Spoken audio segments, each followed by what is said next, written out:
importance of purpose, and you mentioned children and how often they actually know their purpose. You can see what it is from the things that they're curious about and inquisitive about, but maybe we shut it down as parents. Maybe society starts to shut it down. So we have this epidemic of people, I would say now, in midlife who are hearing about purpose and thinking, yeah, but what is this purpose? Like, all I can do is get to my job, pay my bills, try and feed my family. And this idea of purpose seems like an optional extra. Yet you start your book out of these 6 secrets. The number one secret is you are here for a reason. So I wonder if you could explain, how do you see purpose, or what you call in the book juice, right? How do we find our juice? And then people who are struggling and don't feel they've found theirs yet, what guidance would you give to them? Just start looking for it. Until you start looking for something, you don't see it. You think that you're stuck in a job that has no purpose for you. But what purpose are you looking for?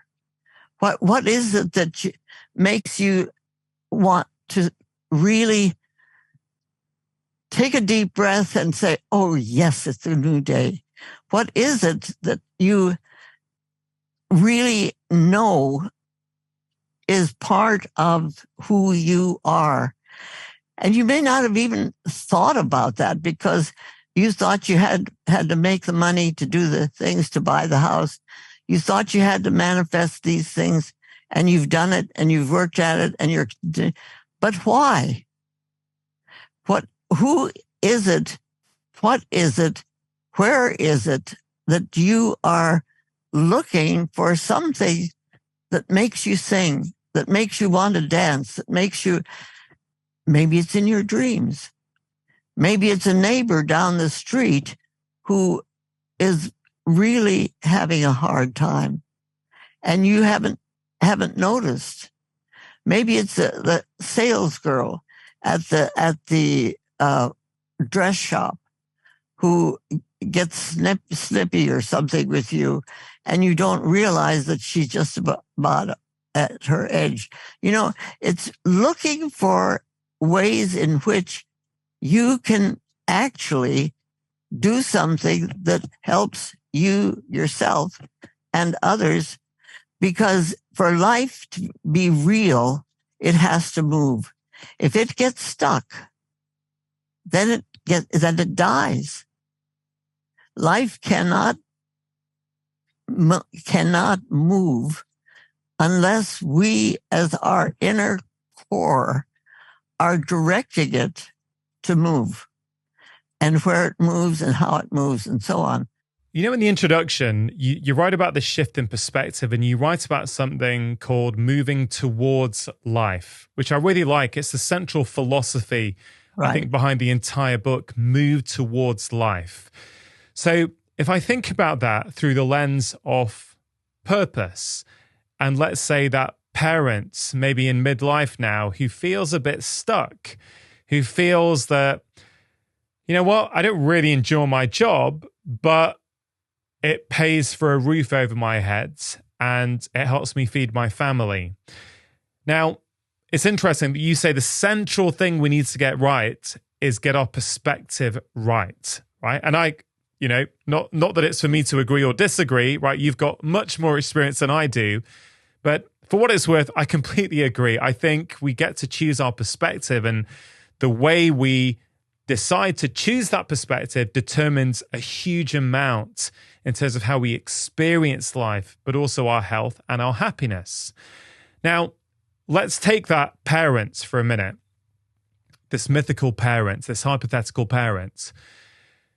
They could look at that job, and I don't want to I want to be respectful. People are struggling. A lot of people have tough lives, right? So I'm not trying to paper over the cracks here, but you could look at that negatively and go, oh, this is boring, right? I don't like this job. It's mundane. It's tedious. But yeah, I need to do it because it pays the mortgage and feeds my family. But could you also, through the lens of your approach saying we are here for a reason. And I kind of feel that our purpose can change throughout life. It doesn't have to be this one thing that stays for the entirety of life. Maybe in that moment, the fact that that job feeds their children and themselves and puts a roof over their heads, well, can that not be the purpose of that job? Absolutely. Absolutely. What greater purpose, you know? And if you can put that energy into what is that you're doing, the resentment goes away, because then you're doing it for your family, and you know you're doing it for your family. And if you want to really juice that up some, ask your dreams. Pay attention to your dreams. When you go to bed, write down, I will remember my dreams, and then see what you can do. See what you got in the way of dreams, and find out what it's saying to you. Dreams have been so helpful to me. And you know, there are times when you get stuck and you can't see the way out. And it's just, you know, it's so dark and painful, and you think you are, but if you can allow yourself to move with that pain to where it's teaching you what it is. Now, maybe it is, well, I'm the breadwinner for this family, and wow, you know, this is great. Or I'm a seamstress and I'm a woman, but look at the things I can do and work with to help you know, it's putting some purpose into what it is that you're doing. Yeah. And every thing that you do can be a part of the purpose. Yeah, I appreciate you sharing that, Gladys. As you were speaking then, I was thinking about my dad, and my dad died maybe 10 and a half years ago now. And a quick overview, just to paint the picture for you, is that my dad grew up in India. I know you grew up in India. We can maybe talk about that later. Dad grew up in India, and he moved to the UK in the early 1960s to work here as a doctor. And the truth is that Dad worked himself into the ground. Like, he slept 3 nights a week for 30 years because he did 2 jobs. He did his hospital consultant job, and he also did night calls as a GP. So for 30 years, my dad only slept 3 nights a week. And he did that to, send money back home, to help his parents and his siblings, and also to give us a great education and a good life. You know, this is a classic immigrant story that many people have, right? Mm-hmm. People move to a different country to find a better life. Now, here's the thing. I know that Dad's stress and chronic sleep deprivation, not insomnia really. This is, it wasn't that he couldn't sleep. He was just out working instead of sleeping. I know that's why, or a major contributing factor as to why my dad got the autoimmune disease lupus in his late 50s, and kidney failure and dialysis for 15 years, right? So I've no doubt in my mind that was a massive cause of that, right? And ultimately Dad dies because of this just over 10 years ago. Now, what's really interesting is you were talking about purpose there, Gladys.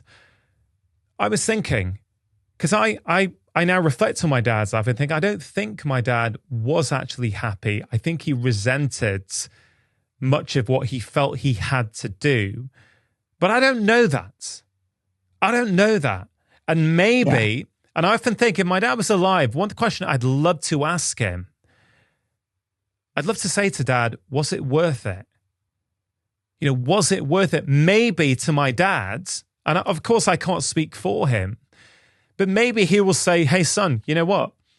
Yeah, 15 years being on a dialysis machine, losing my eyesight, being stuck in a chair, the fact that I was able to feed my family back home, look after Absolutely. them, give you and your brother a great education, give you a great start in life. Look at you now, what you're doing, how many people you're helping. You know what?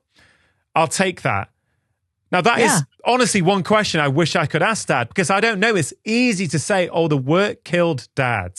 He shouldn't have done it. But now I'm thinking, well, wait a minute. Maybe he'll take that deal. And I think that really speaks to what you're saying in Secret One, which is you are here for a reason. Maybe that was Dad's purpose. Maybe he sacrificed his health, but maybe he lived his purpose. Particularly coming out of the Indian culture. Yeah. You know, the culture, you really understand that. And he understood that, and he came to do it, and he did it, and it was painful and horrible and all of that, but he did it. The cultural aspects of our being are part of what we deal with also. And I think it's probably important to integrate that into how it is that we're not just directing our lives, but how it is that we understand how that influences our lives.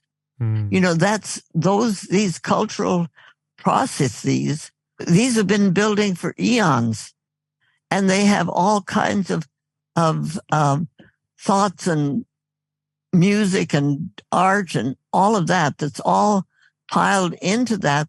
That's part of our deep, deep understanding of who we are.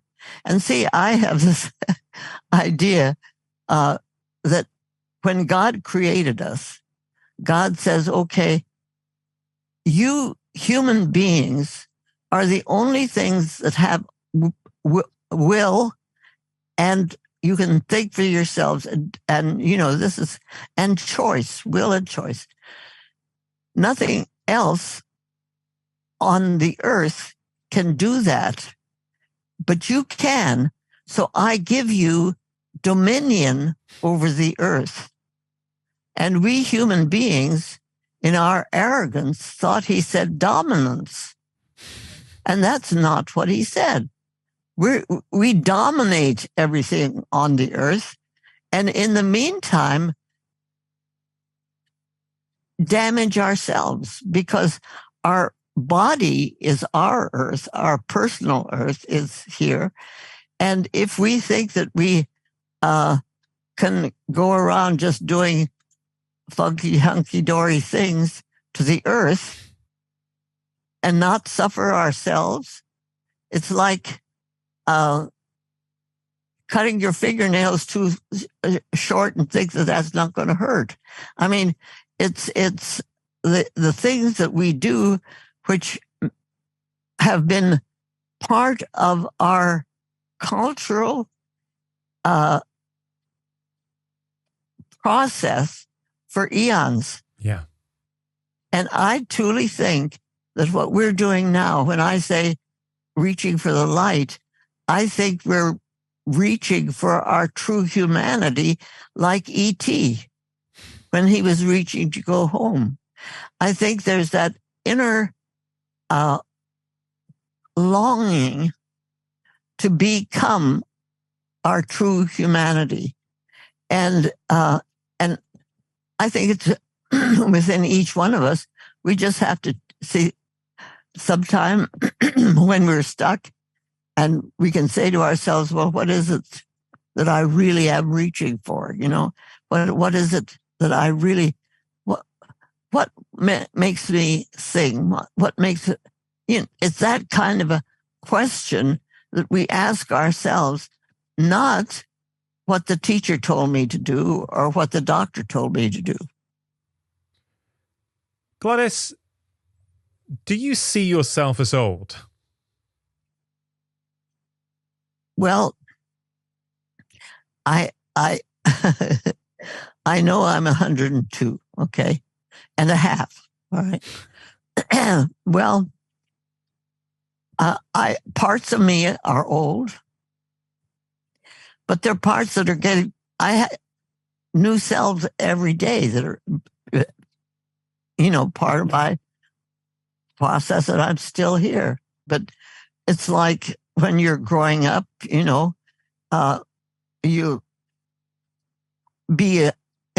see somebody, and a month later they say, "Man, how you've grown," because you don't see growth. You can measure it inch by inch and stuff, but most of the time we don't see growth. We don't see life. We don't see where we're doing things better or worse or whatever. We don't look at life that way. But if we start looking at life as what it is right now, it's awesome. And I could not have imagined when I was anything, 90, that I would still be here talking, I had a sister-in-law that was 100 when she died, but otherwise my other ancestors were in their 90s mostly. But it wasn't something that I was reaching for.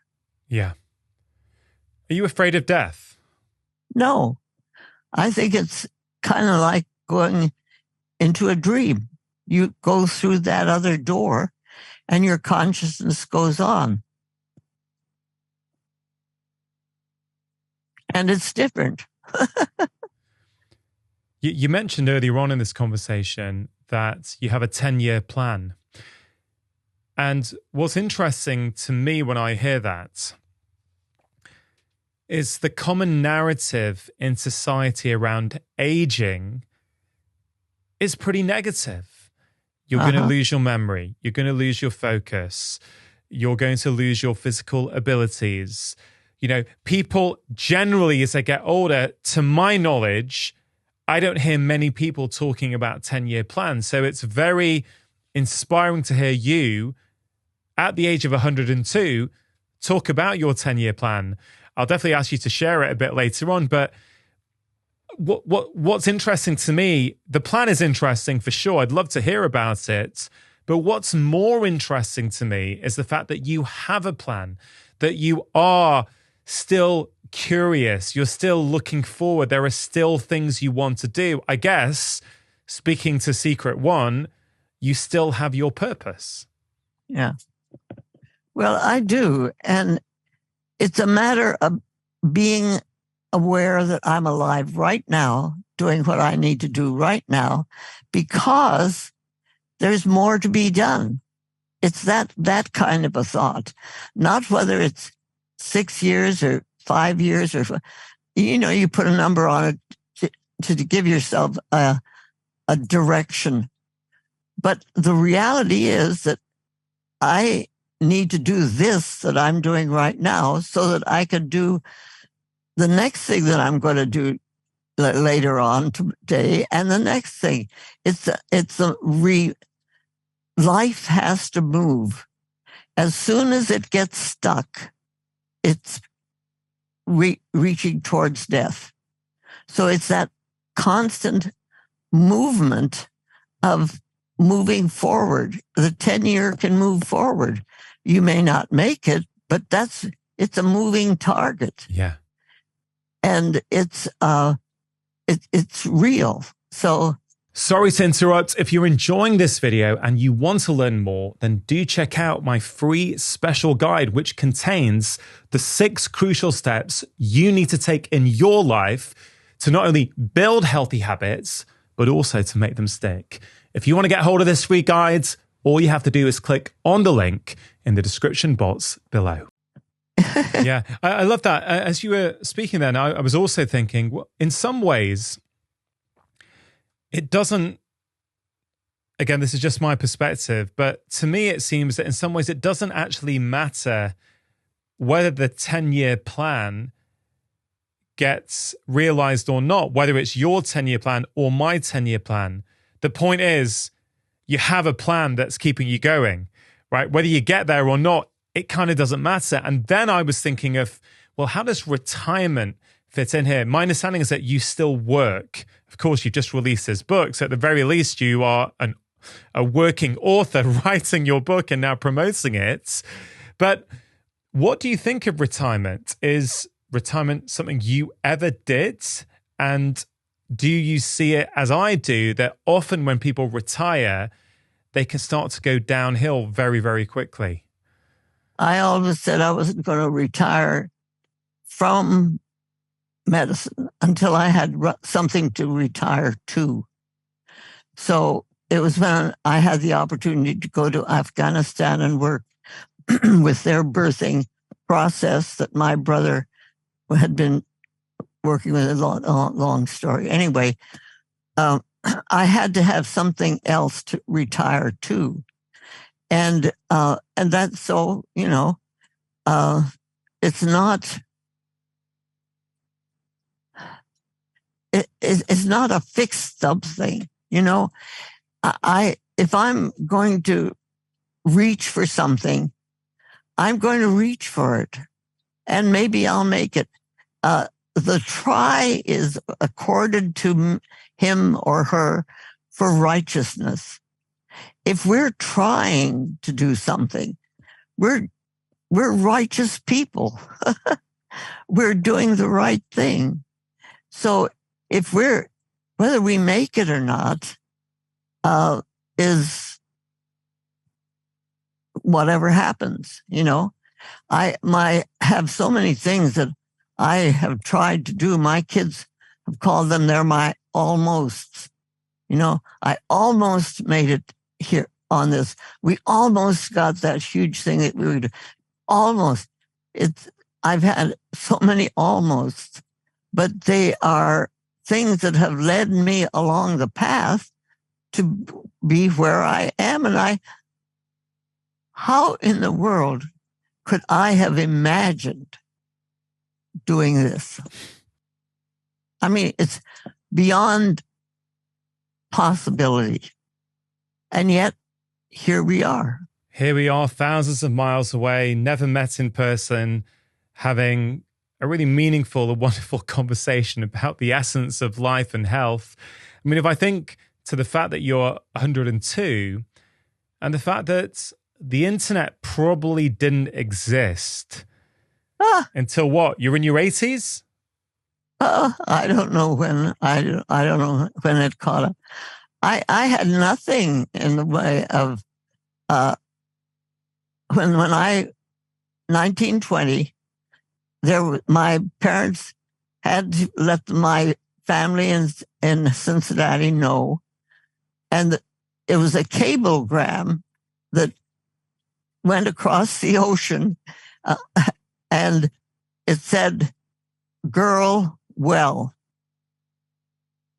That was it, because every letter cost them.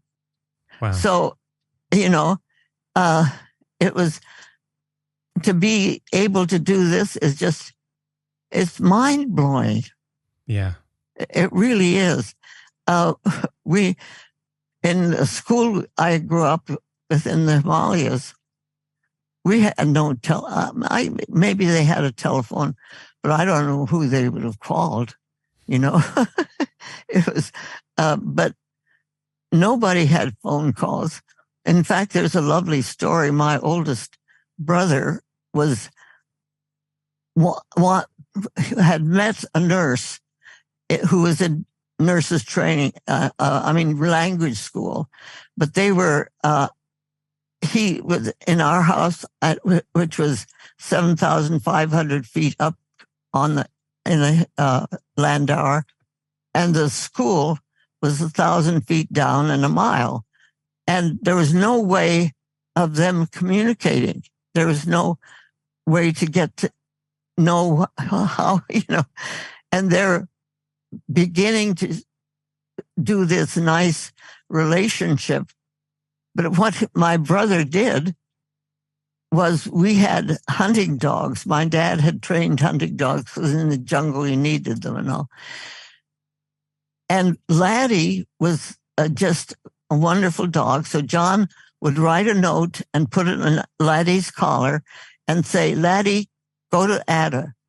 And Laddie would run down the hill and to the nurse's house, and the nurses would get, Ada, your mailman's here.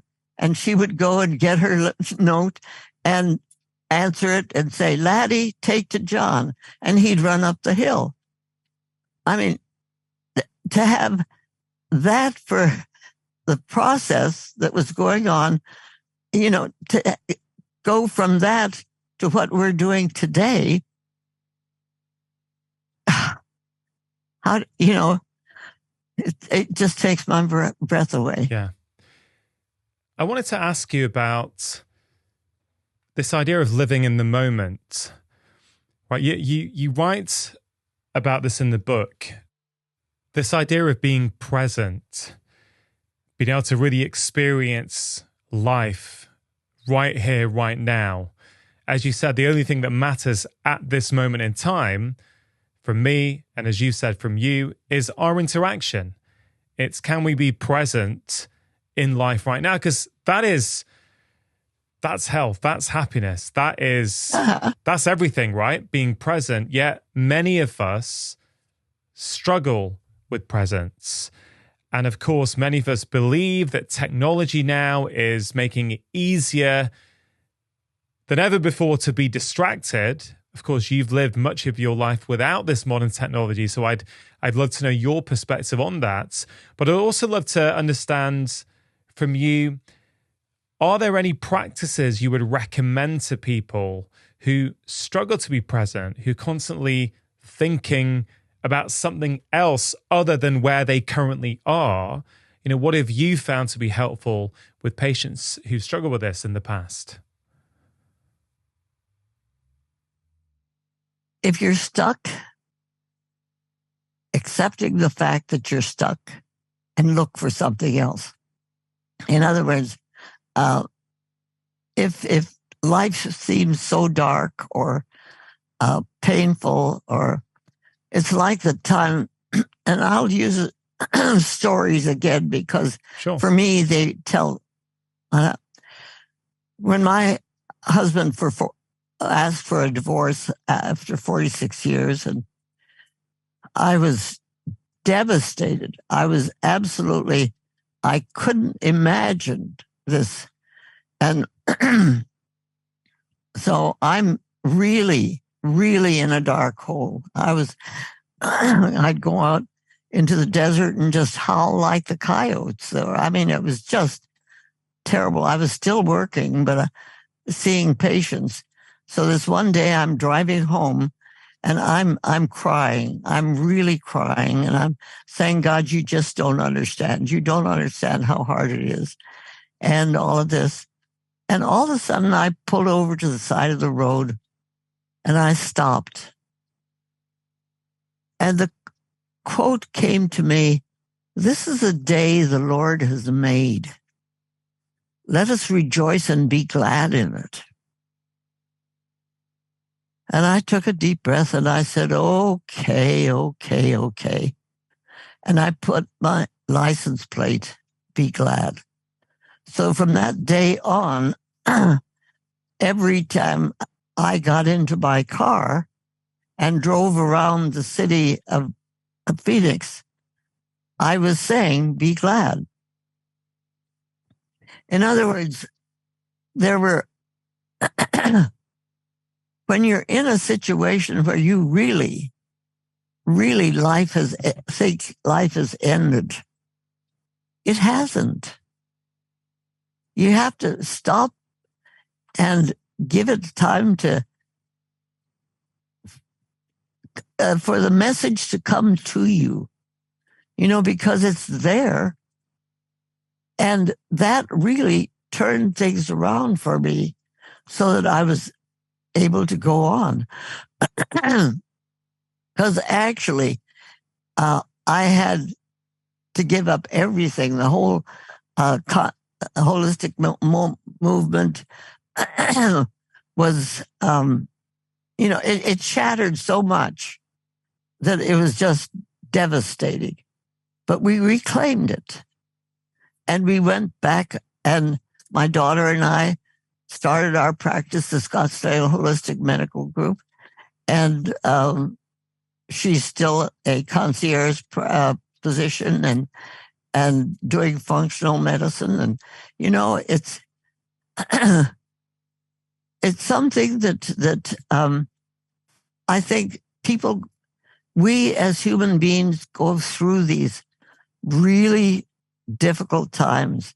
I've had patients say to me, oh, well, after telling their story, they say, oh, well, you would never understand because you've always had it so easy. And my answer is, oh, honey, if you only knew. Yeah. So it's a matter of understanding that we're all in it together. We all have hard times. And there is always light coming. If we reach for it, if we're not going to reach for it, if we're not going to really see that the sun does come up in the morning, then it's going to always be dark. Throughout your life, did you think about what can I do to make sure I live past 100? Or is this something that has just happened? I guess what I'm asking is, have you got to this age because of your lifestyle or in spite of your lifestyle? Be both. But actually, I don't like the anti-aging thing. I'm calling it aging into health. What does that mean? In other words, growing into health. I feel like there are parts of my life that are healthier now than it have ever been. I can't see. I'm legally blind. My hearing is bad. I have to use hearing aids. I can't walk without a walker. I mean, there are lots of things I can't do, but I'm talking to people around the world. I mean, is this possible? So I call it aging into health. I can do things now that I've never been able to do before. I mean, how can I talk to you? In England, and all of this is coming together now because I'm still alive. So in my mind, I'm aging into health.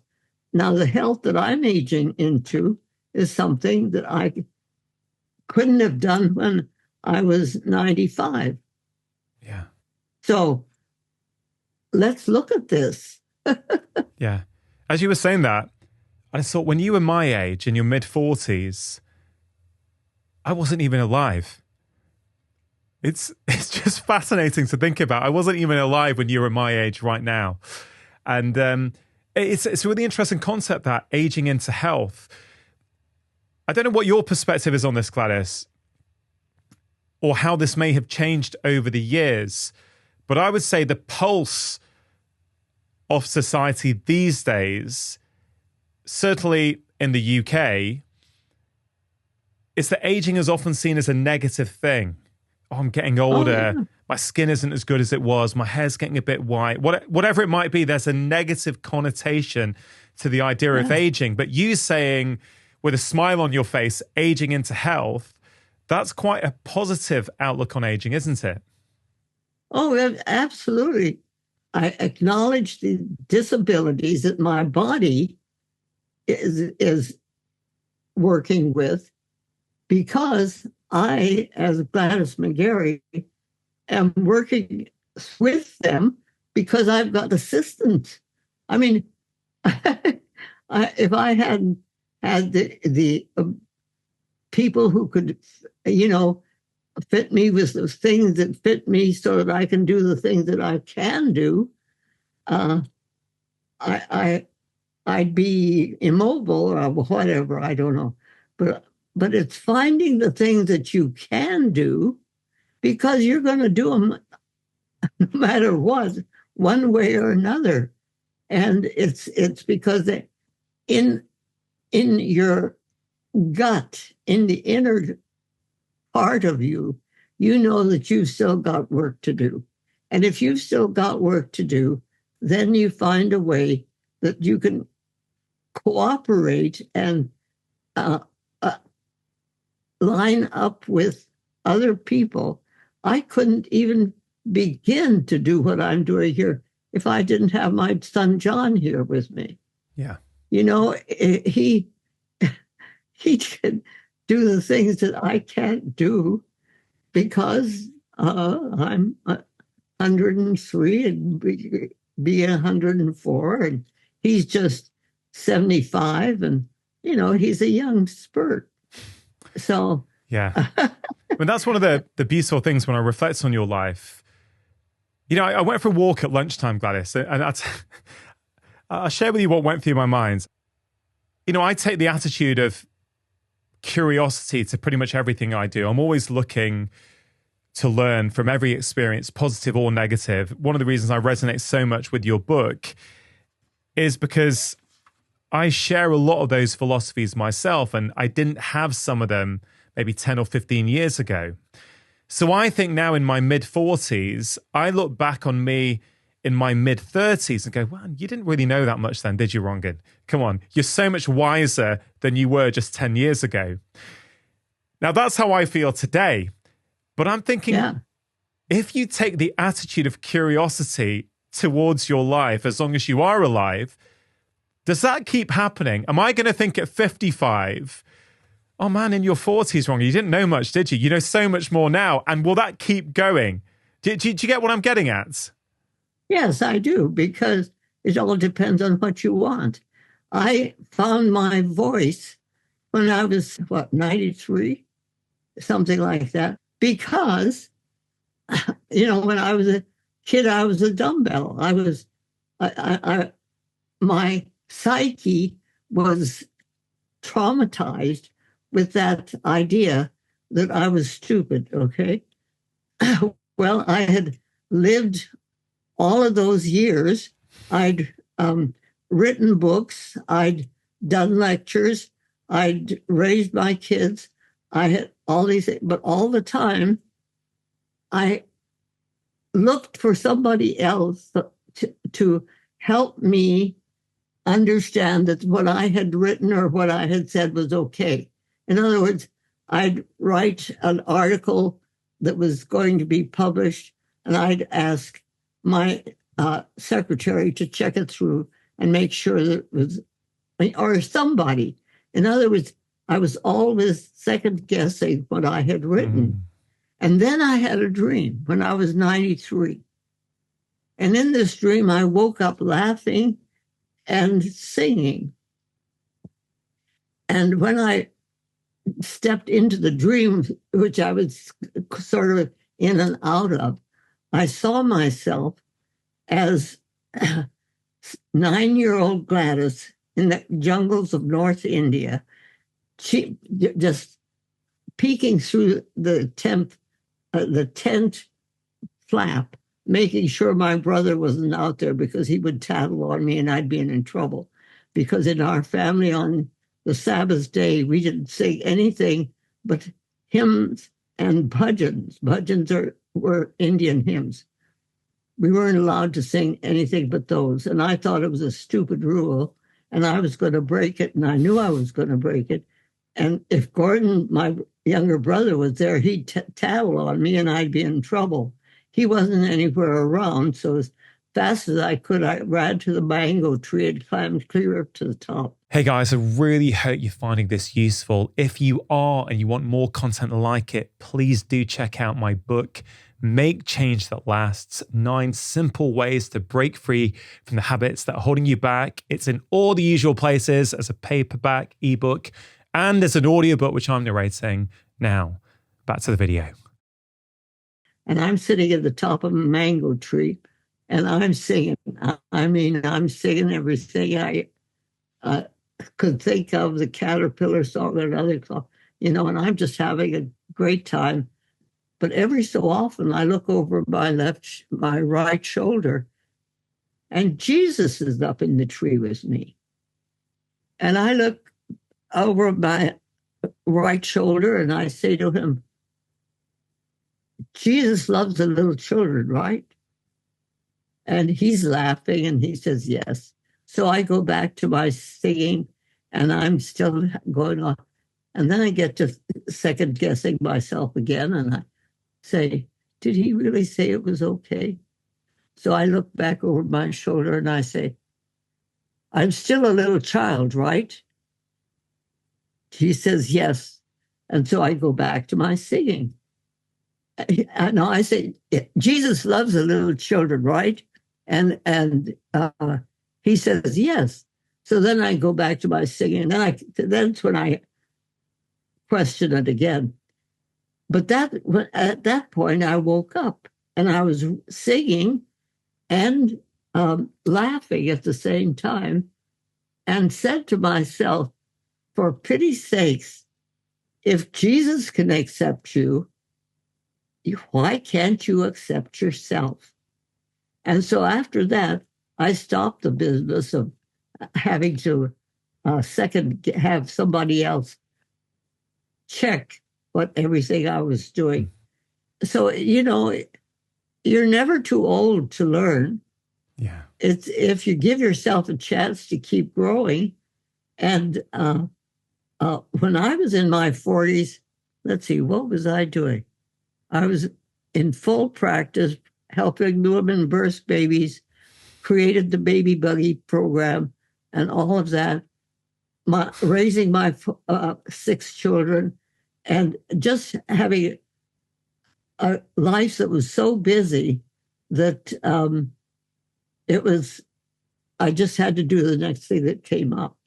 Would you say then, Gladys, that there are things you know now at the age of 103 that perhaps you didn't know at the age of, let's say, 97, 5 years ago? Absolutely. I tell you, I learned something every day. Something surprises me every day. Yeah. I can't help but thinking your attitudes towards life is one of the main reasons why you seem to be thriving past the age of 100. There are two, I was going to say 2 elderly ladies who live near to me that I know. I kind of struggle to say that in front of you at 103 because these ladies are probably in their late 70s, early 80s. So I don't know if they sound elderly to you or they actually sound quite young to you. But what I've noticed about them, one is my piano teacher when I was a kid, right? So she taught me and my brother how to play piano. She was teaching me when I was 4 years old. She is now teaching my children. She's teaching them singing. And she's full every night, after kids finish school. She has got back-to-back kids that she is teaching. Now, I don't know her exact age, but I can't help but thinking the reason she's so fit and mobile and active and sharp, possibly into her late 70s, early 80s, is because she has a purpose. She loves teaching children how to sing, how to play piano, and she's still actively engaging in that.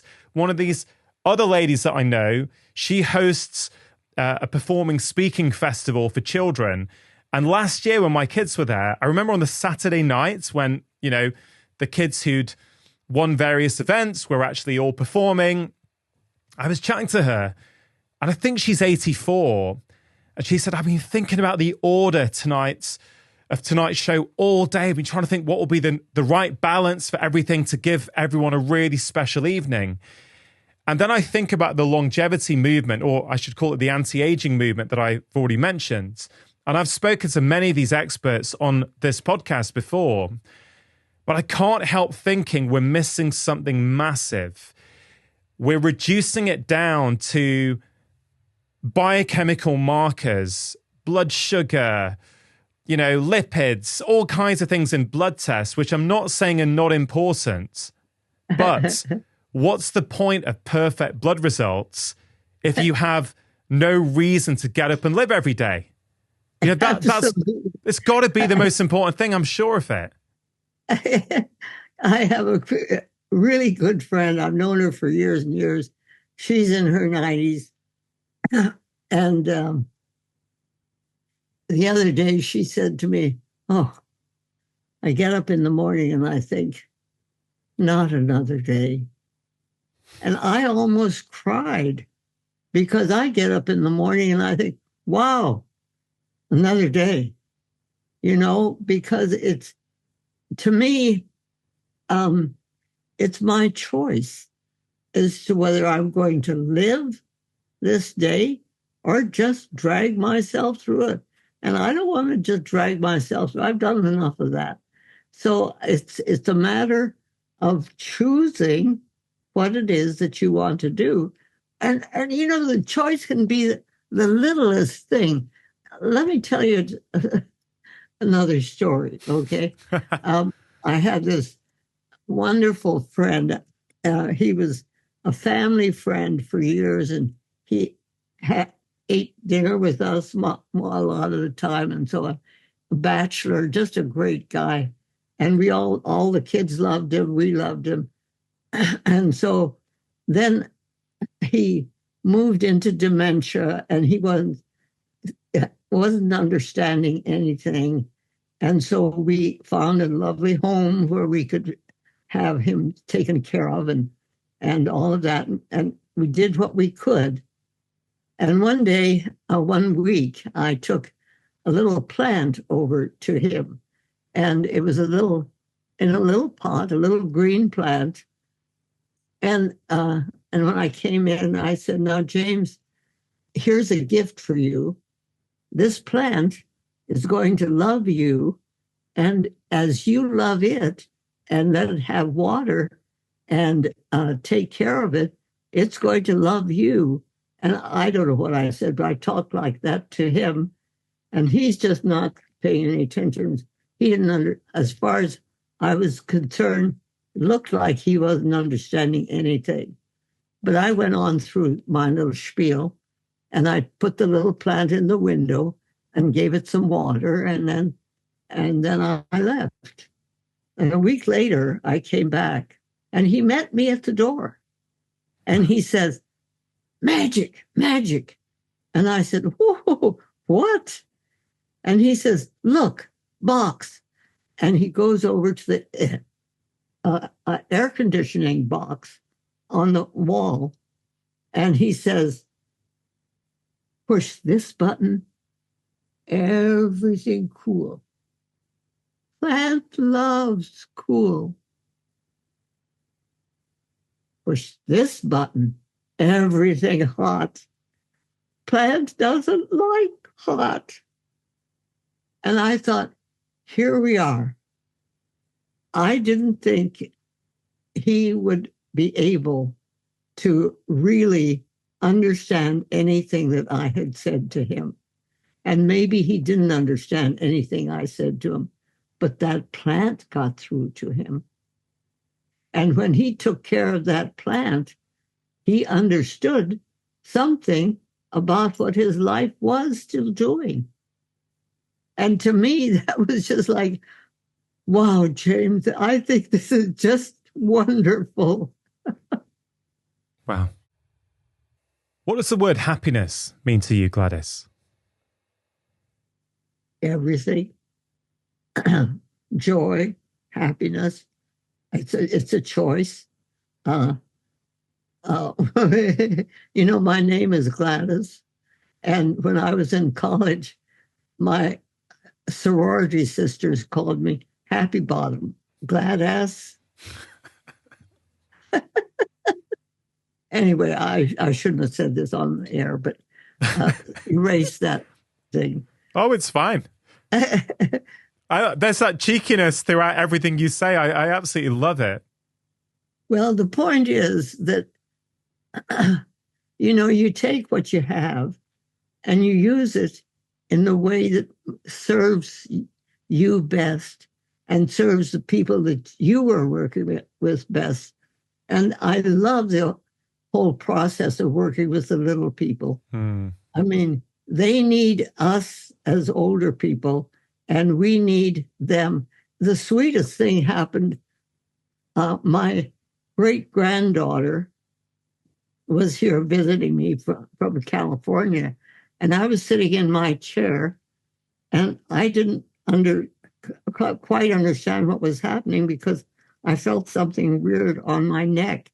And I finally realized that she, as a little 6-year-old, was just trying to feel my neck. And her little fingers were just going up. And I was so thrilled to have that actual connection where this little great-grandchild is making contact with me in a loving way that has no words. Yeah. You've obviously navigated lots of transitional periods in your life, right? You know, before you were a mother, you become a mother, your career, you know, I know last time you came on my show, you shared the situation leading up to your divorce at the age of 70. So these transitional periods in our life, I think many people struggle to navigate. One thing I've seen a lot with patients over the years is, you know, empty nest syndrome. When, let's say, a mother has devoted her life to bringing up her children and then the kids leave home, I've seen many times people struggle with that to kind of successfully navigate that transition. You're someone who's been through many, many different transitions. Have you got any advice on how people can think about them? Absolutely. What can you find that gives you, that allows you to go forward? It's like when I started my internship and I didn't even have a room, you know, I had to find a place. I found an x-ray table and a pillow, and I didn't reject what I could find. In other words, look for what's available to you and use it to your advantage. Make it become something that is useful to what you're doing at the time, because hopefully what you're doing at the time is constantly changing and growing. And as it grows and changes, you have to find other ways of adapting to it, of living it, not just getting over it, but living it and understanding it. So therefore, is it fair to say that our purpose can continually change throughout our lives? It should grow. You know, if we're growing, our purpose grows. We've put roots down. We've been like a tree. We've reached up. We've had blossoms, and we've had our children, and you know, our fruit, and so on. It's a matter of taking the, you know, like right now, I could not in my farthest imagination imagine that I could be talking to you in England the way we are. I mean, isn't this awesome? Yeah. It is. And talking to you really highlights how amazing this is, but it's something that we just take for granted now, that my children will take for granted, that you can, on a screen, video call a relative 4,000 or 5,000 miles away and talk to them in high definition. But even, I don't know, 25 years ago, that was kind of like science fiction. And obviously when you were a child, this must have seemed, if someone said that, you know, in 90 years' time, Gladys, you're going to be able to talk to people all around the world through a screen in your kitchen, I don't know, would you have believed them? No, because we didn't even have a telephone. And as a matter of fact, when I was born in 1920, the only way that my dad could let my family in Cincinnati know that I was born was through a cablegram. So I have this cablegram upstairs. It's a sheet of paper that has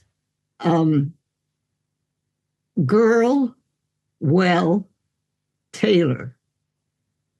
That's what came across, and they knew that I had been born. But the cablegram was a cable that went under the Atlantic and came up, and every letter counted. So that Dad paid quite a bit of money to get that cable to my grandmother in Cincinnati. You know, isn't it awesome? Yeah. Man, it's amazing to reflect on that. Something else I wanted to ask you, Gladys, as a fellow physician, you've obviously had many more years of experience than I have as a doctor, but I'm absolutely fascinated how the health landscape has changed throughout your career. So I myself, in just over 2 decades, I've seen quite marked changes in terms of the amount of type 2 diabetes, obesity, the amount of mental health problems we're seeing relative to when I started practicing is quite profound. You have got a much longer time frame to draw from. What kind of things have you seen change over the years in medicine? Technology has changed, but I pray that the real reason we became physicians hasn't changed. In other words, well, let me tell you another story. My eldest son is a retired orthopedic surgeon. And when he came through Phoenix, he said to me, he was just on his way down to Del Rio, Texas, where he was going to start his practice of orthopedics. And he came through and he said, Mom, I'm real scared. I'm going to have people's lives in my hands. I don't know that I can handle that. And I said to him, well, Carl, if you think that you're the one who does the healing, you have a right to be scared. But if you can understand that the patient that you're working with has within them a colleague for you, they have within them the actual healing physician who is the person who takes what you're doing and saying and working with and create within that patient the understanding of what it is that needs to be done. It's a living cooperative relationship of colleagues, because each patient that we have has that colleague within them. Because you can do everything that you have been trained to do, and it's awesome. Believe me, if I have something broken, I don't want somebody who doesn't know what they're doing trying to fix it.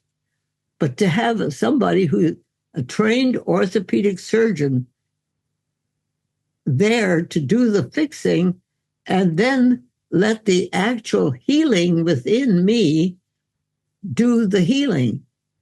In other words, Carl could do the fixing of things, but then how do you make it work? And the way it works is as the patient takes in and understands, because what you've been doing is with love, reaching that person's inner being and sharing with them how you would see this working. And it becomes a ongoing relationship that is. Sorry to interrupt. If you're enjoying this video and want to dive deeper into the topic of nutrition, I have created a free special guide which contains the 5 most important changes I think we all need to make when it comes to our diet. If you want to get hold of this free guide, all you have to do is click on the link in the description box below. Based in love, because in the long run, love is the great healer. It's what really, really does the healing. Yeah, I love hearing your wisdom there. I think many of us leave medical school thinking that we've been given the tools we need to fix our patients. But actually, what I've learned over the years is just as you beautifully said, is that we don't really do the fixing. We just help facilitate or create a space and an environment for the patient internally to find the resources they need to heal. I really do believe that more and more, particularly with these sort of more chronic conditions, as opposed to the acute sort of leg break that you might be talking about, for example. Right. No, yes, I agree with you. I think the heart of our job as physicians remains love, because in the long run, that's what really does the healing.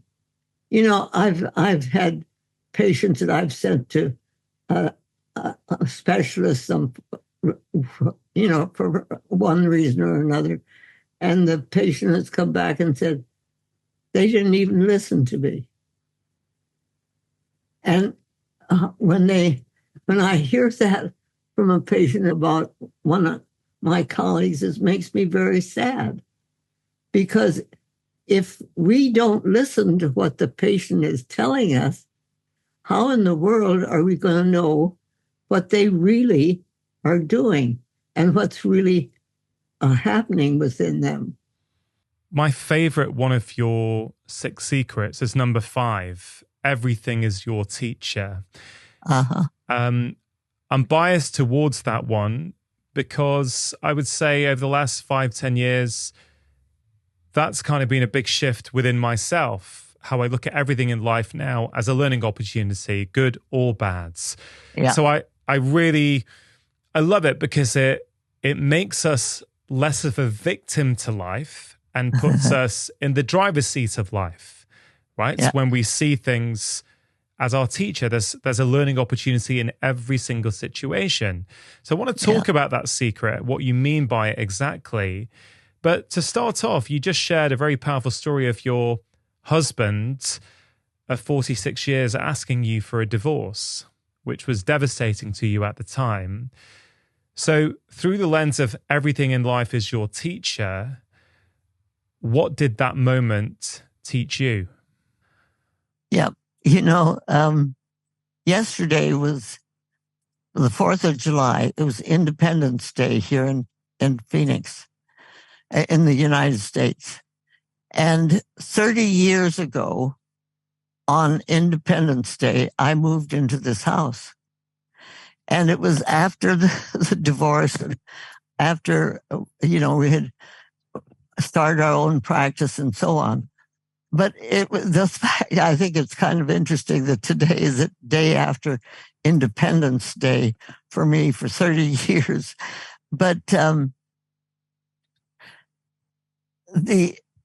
reality of it was that when I started school, up until that time, life was idyllic. I thought everything was fine. But when I started school, I couldn't read and I couldn't write. All numbers would move on the page. And so I had to repeat first grade twice. And the teacher called me a dummy, and I thought I was stupid. And I fought the kids that called me the dumbest one in the class and all of that stuff for 2 years. Not at home. At home, it was a completely different. My parents and my siblings, I could climb up the hill and life was different. But when I went to school, I was a dummy. That picture of being the stupid one carried through all the way through my life. In that, I didn't realize that I had a voice, because I thought I always have to have it rechecked. I have to have, if I've written something, I have to have somebody read it and make sure that it's all right. And it wasn't until I was 93 that I found my voice. Now, the reason I'm telling you this is because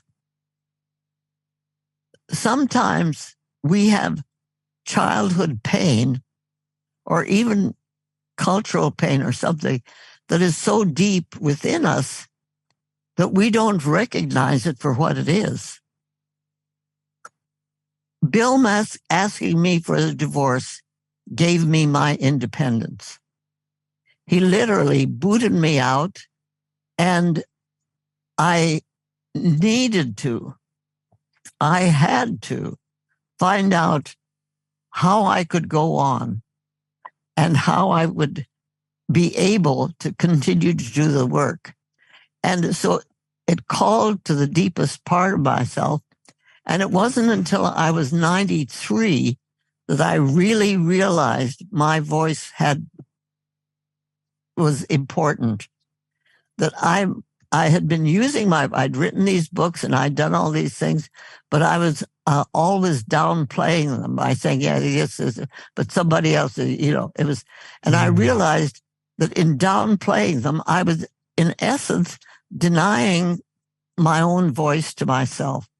But when I was 93, I had a dream.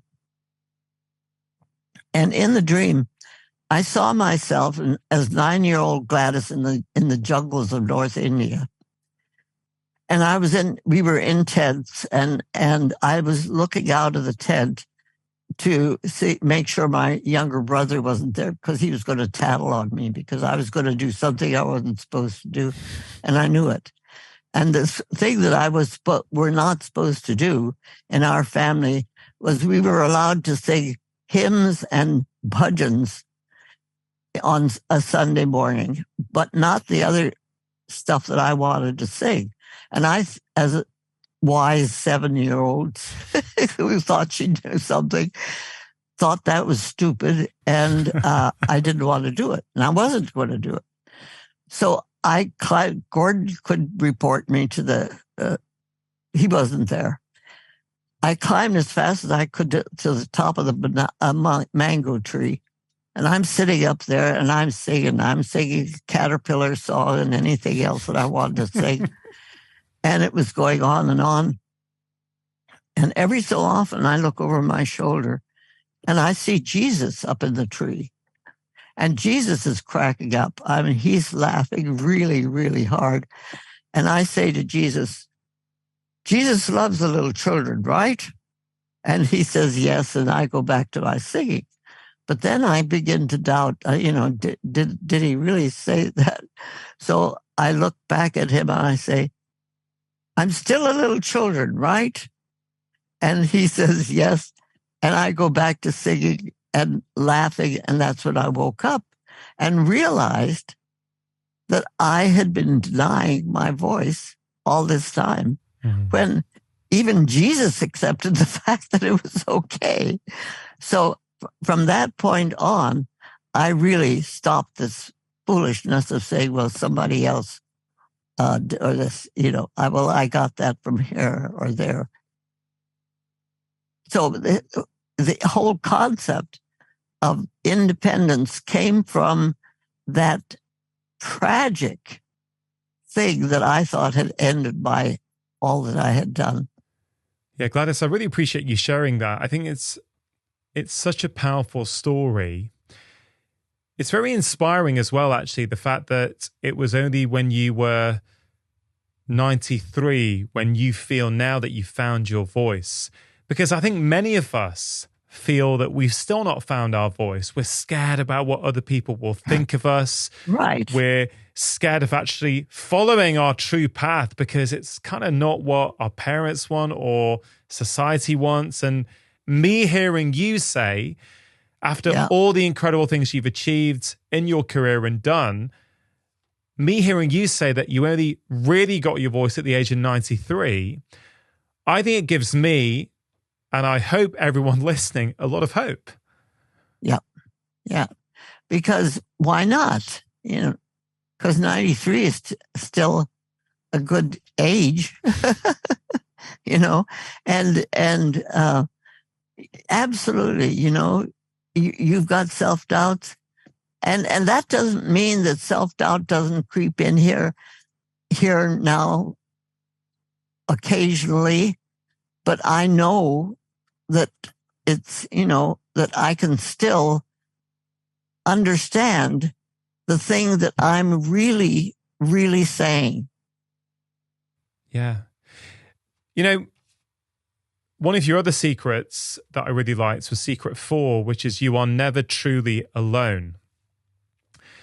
And there's quite a few chapters in that section, and there's some real wisdom there. One of the chapters I quite liked was the one about finding your friends. And in that you were talking about you aim to love everyone, right? You aim to love everyone. And you had this phrase, I want to find the friend within them. Can you explain what you mean by that? Well, you can either look to the people who are around you, who are in your environment as friends or foes. And there are people who don't think like you do, or are doing things that are painful and so on. It's a matter of what you want to focus on. I know there are people out there who are hurting other people and doing bad things to other people, but they are there because they have their lessons to learn. That's their issue, and I don't have to carry their issue. I mean, there are people who are doing bad things, but I don't have to understand what it is that they're trying to understand. I just have to understand that they're confused and stuck and doing these things, and bless them and go on. I mean, it's a matter of accepting the fact that there are evil things that go on in this world, but I don't need to dig in that patch. I don't need to dig in that mud hole. It's not something I choose to do. I'd much rather walk in the garden than to dig in the garbage stuff outside. And I think it really is a matter of choice as to how, there are people who do things that I really don't like. But is my talking about that making it better or worse? Or am I dealing with it? What's my engagement with that doing to what they're doing? If I continue to, every time I talk to somebody, talk about how awful somebody is, or whatever, that just continues it. But if I can just look at it and say, well, that's their burden to carry, and they'll learn what they can learn, but I just have to learn that they still are a human being who has the option of reaching their true humanity. And I'm just going to keep looking for that within that person. I really love that. It's choosing where you place your attention, right? This is one of the strengths of a gratitude practice. It's like, we can find plenty of negatives each day, and the brain's wired to look for those. So an intentional practice of gratitude is simply starting to direct your attention little by little each day to the good that does exist, the positives that do exist. And it's as you were explaining that perspective, your words were really interesting to me. You didn't say there are bad people in the world. You said there are people who are doing bad things, right? And there's a massive difference, right? There's a huge difference. You're not calling that person bad, wrapping up the entirety of them within this kind of 3-letter word. You're going, no, that's one aspect of them that I can see, but there's other aspects of them. You know, when I learned this, well, there's many experiences in life that have taught me this lesson, but I remember a few years ago, I was at a conference, I think it was a medical conference, and someone who I had seen online who I didn't really like the way they came across online. I thought they were quite combative, talking down about other people constantly, you know, encouraging pile-ons to people online, this is. And I met them at a conference. I can't remember where I saw them, and I had an interaction with them, and I thought, wow, they're really nice. Actually, you know what? I bet they're a really good dad. And the point was, it just made me think, there are so many facets to all of us, right? We have these, we all do things maybe that other people may not like, myself included, right? Yeah. And we can focus on that if we want, or go that actually we are this rich tapestry of different behaviors and emotions. We can all find fault in other people. We can all find good things. And I think every single person, in fact, I'd encourage people listening to think about someone you really don't like and you think are problematic, and just ask yourself, you know, can you think of one quality that they have, or maybe 2 or 3 qualities?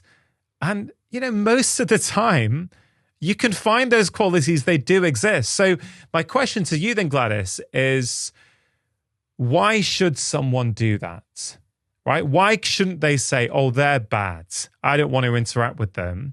Right? What is the benefit to the individual to start looking at the positives in everyone, or as you write about, to aim to love everyone? Well, my mother taught me that. She had a saying, you know, if I'd come in and I was complaining about my brother who was doing something right, she'd say, there's so much bad in the best of us and so much good in the rest of us that it hardly behooves any of us to talk about the rest of us. And I would stand there and mouth it, you know, because I'd heard it so many times. Yeah. See, I think this stuff is key for health and happiness and longevity. I think this is the missing piece that doesn't get spoken about, because if you hold on to this negative outlook in life, if you hold on to resentment, if you like to judge other people, you know what? You're not going to be healthy. You're not going to be happy. And I'm pretty sure you ain't going to live a long life. I don't believe it. And there's so much research on the negatives of resentment and an inability to forgive and what that does to blood pressure or risk of autoimmune disease, or all kinds of things. There are strong links between the mind and our physical health. And I know you know this, you know, you were probably lecturing all around the world about this long before I was even born, but it's certainly a truth that I've discovered in 2 decades of practice. Right. And it sours your stomach. I mean, you know, if you are thinking bad thoughts and sour thoughts and mean thoughts about somebody, it's hard to digest. Yeah. It reminds me a little bit of the section about regret. And, you know, first of all, I guess, let me ask you, at 102, what do you regret in life?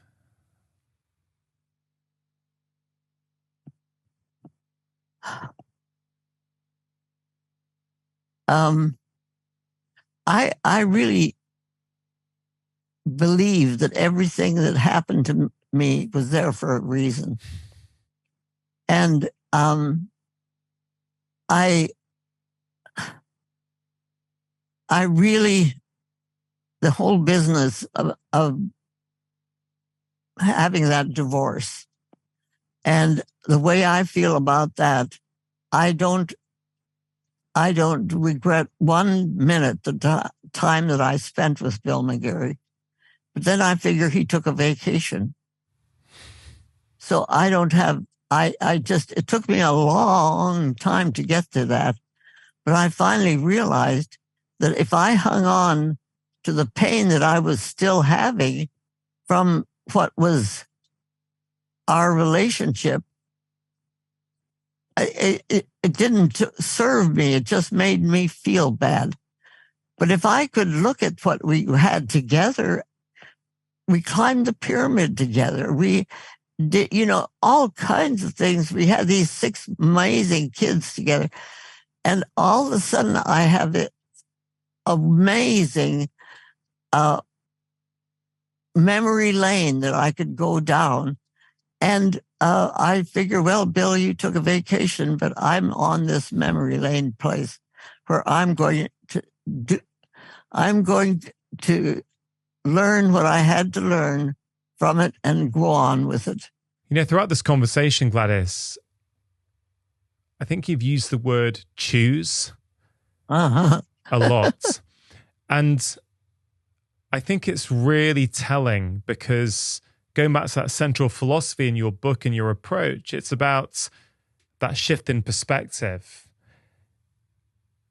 We can choose our perspective, right? Yeah. We can hopefully listen to the words of wisdom you share in your book and in this conversation and go, wow, yeah, I don't have to take this negative approach to life or to other people. I can if I want to. It may be hard at first, but I can practice and get better at it. I can cultivate that skill of choosing to look at the positives.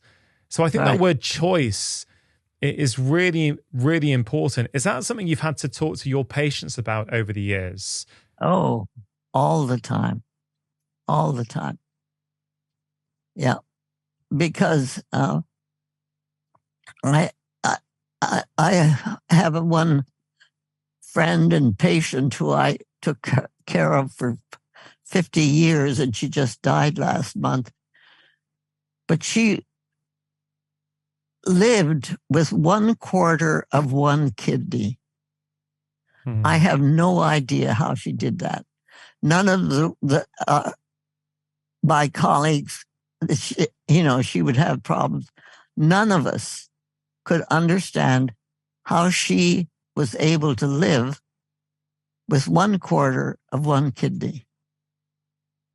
And she was, when she went to see a physician for whatever, a specialist, and if she was labeled non-compliant, it was because she knew what she could do to keep herself healthy and what she couldn't do. And there were some things that she couldn't do, and she wouldn't do them. So those of us who took care of her through those 50 years got to appreciate the physician within her as a huge colleague of ours. What had happened was when she was 18 months old, she climbed a ladder, and they lived out here in Phoenix, and they were doing some repairing on the roof, and she slipped on the ladder and fell into a tar bucket and injured the one kidney so badly that it had to be removed. Mm-hmm. And the other one was okay for a few months, but then she developed pyelonephritis, and part of that had to be removed. And here she lived to be 76. These people, I call them people who are living the life of living medicine. They are living with medicine that we need to learn from. And they can teach us because they are living it. And we as physicians need to, we need to understand that the physician within them has the real essence of what it is that they can do to do the healing. Well, Gladys, look, it's been a real pleasure talking to you. We haven't even touched on a fraction of the gold and wisdom that exists inside your book.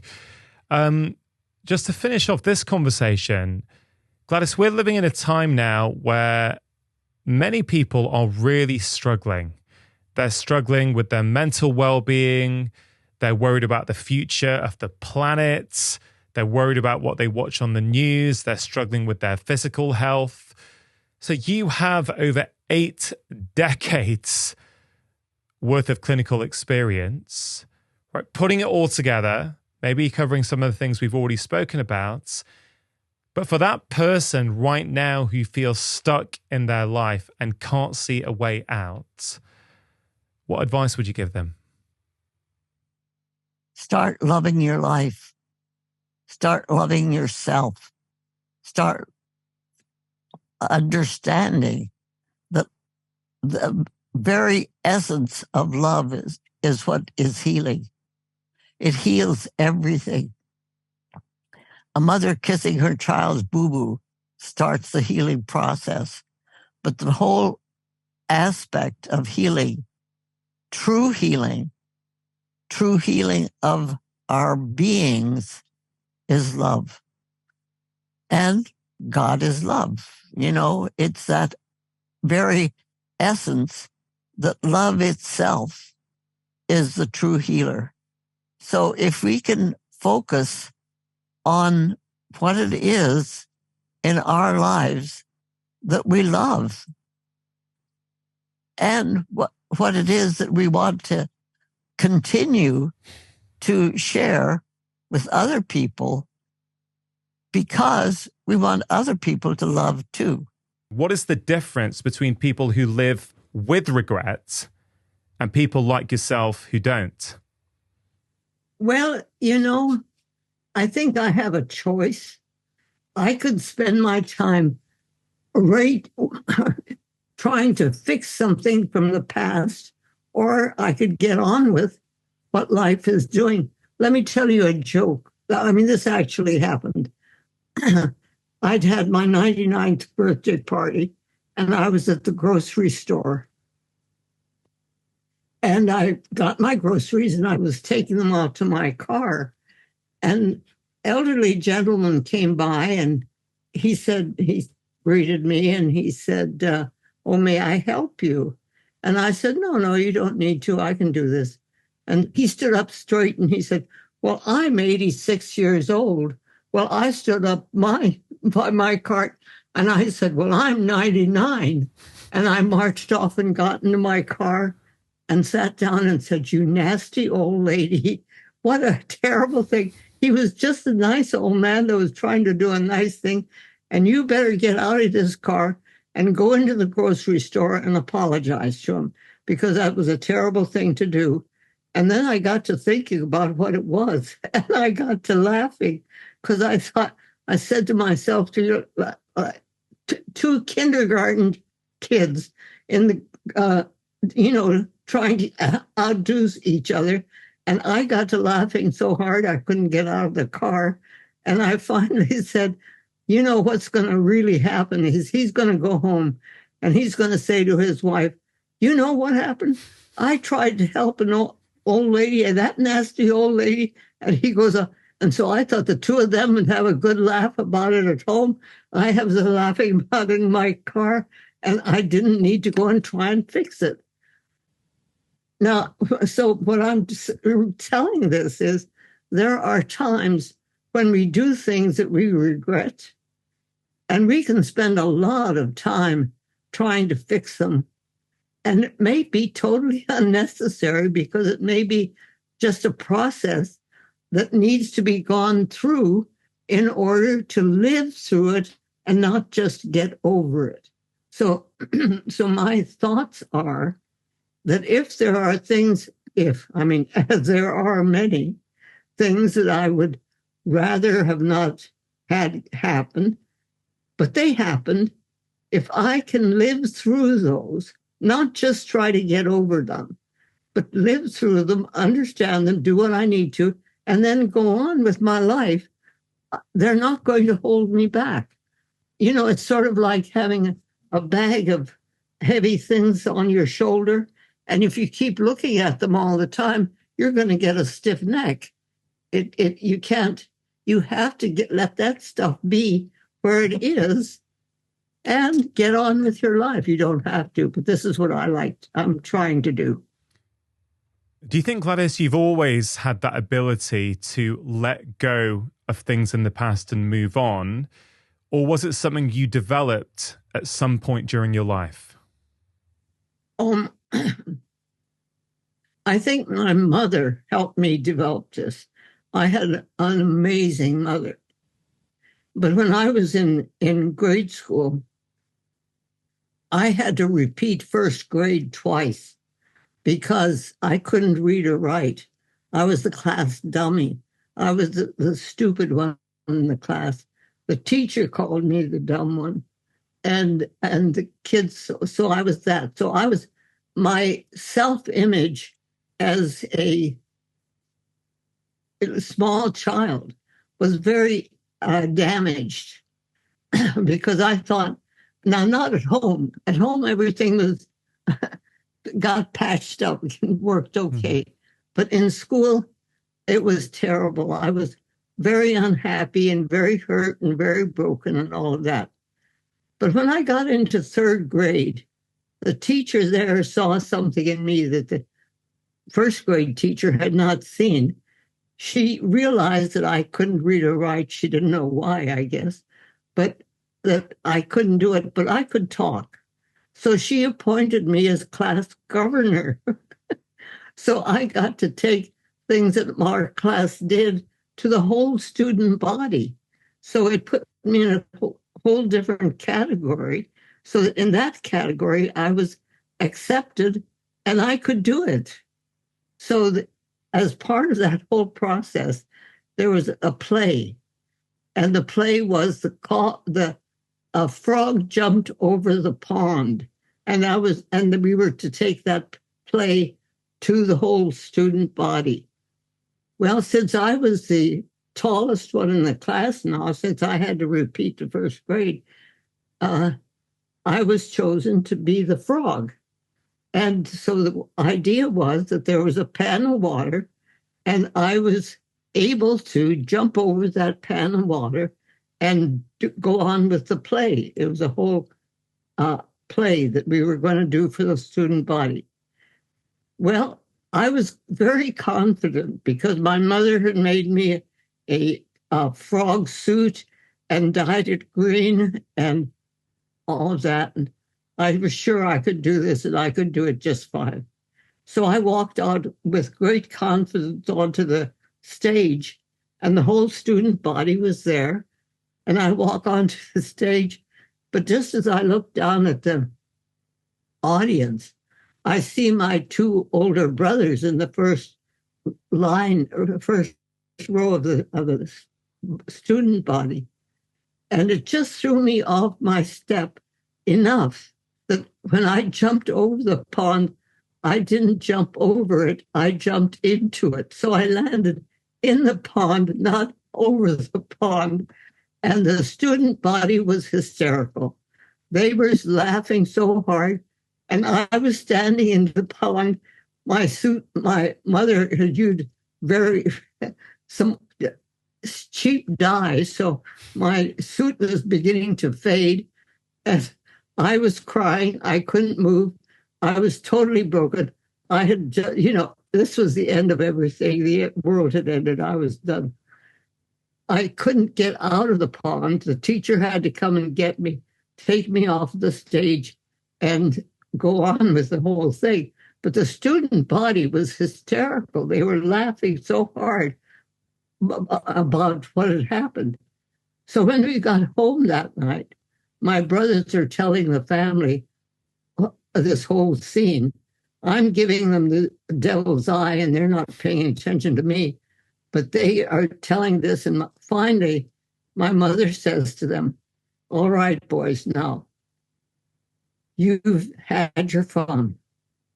What can we as a family do so that if something like this ever happens to Gladys again, she'll be able to get the people to laugh with her, not at her.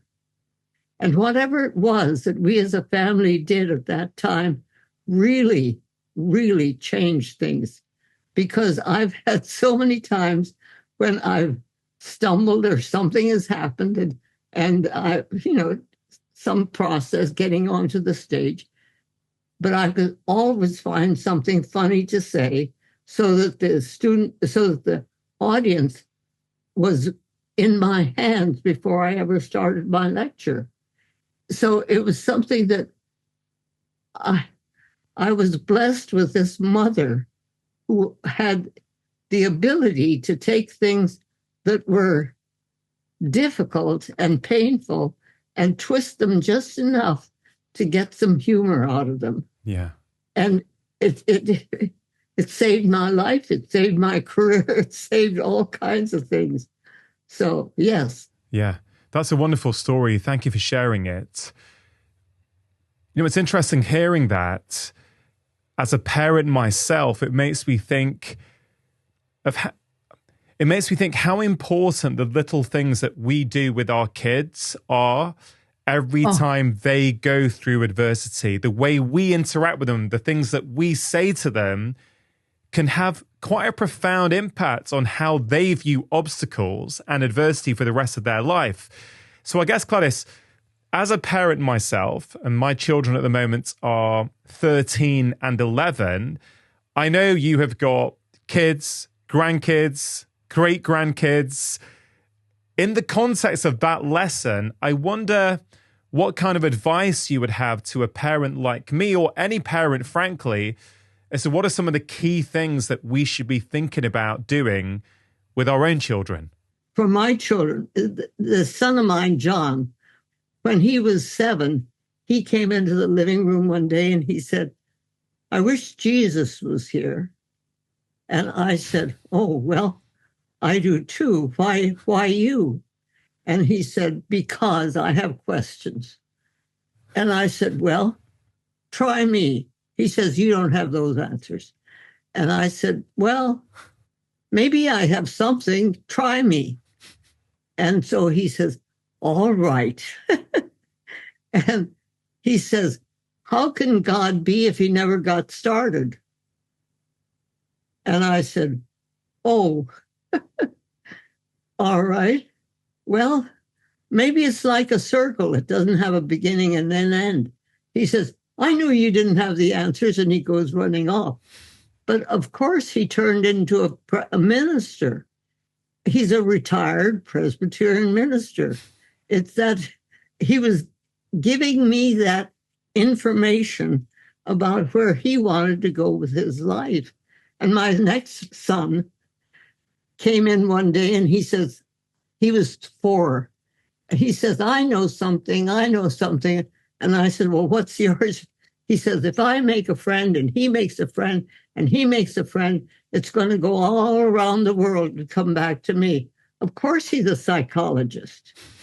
It's that kind of being aware of what these amazing new souls that come in are bringing with them as their not just luggage, but their heritage and what their dream is and who they think they are. And for me, it's been not just an eye-opening event in my life when these things happen. It's been a pure joy. And now it's happening with my great-grandkids. It's just great. If you look for what these children are really saying, oh boy, what they say. Yeah.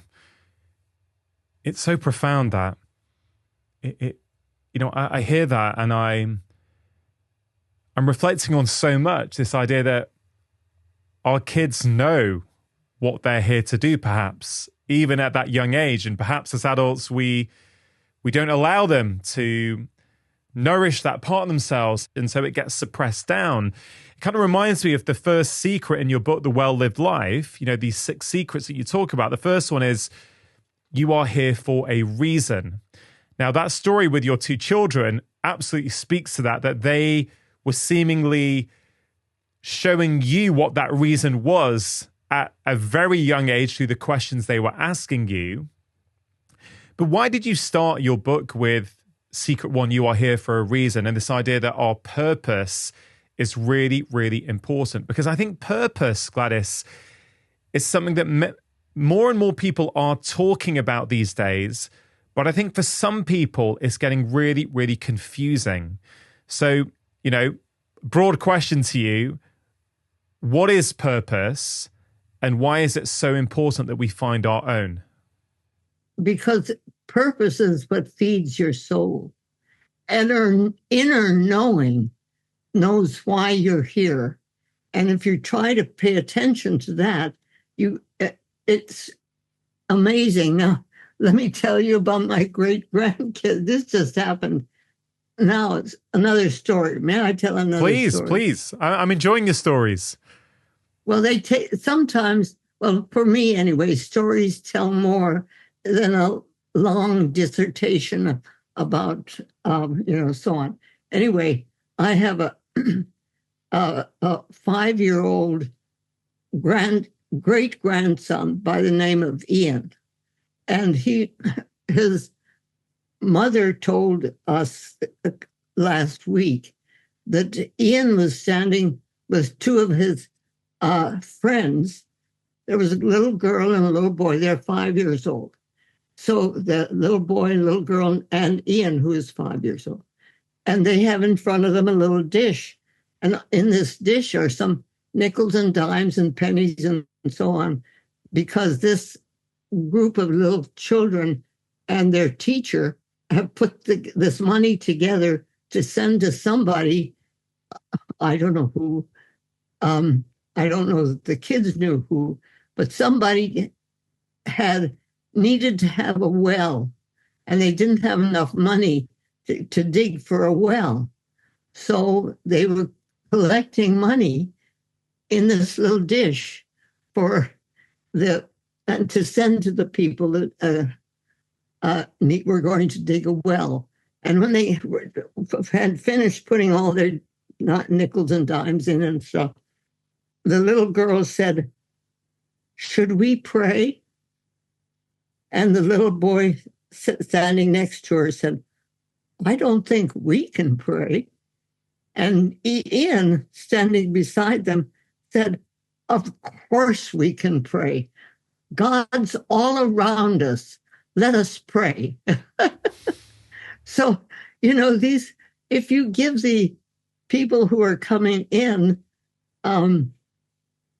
the opportunity to let you know what it is that they're thinking and what they're reaching for, they'll reach further. If we shut it down, that's sad. Yeah. So let's pay attention to them, because they've got messages not just for themselves, but for the rest of us.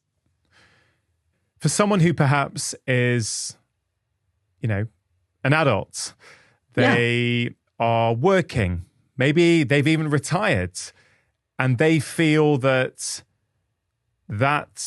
inner knowing was suppressed when they were a child, and that they have lived a life that wasn't true to them.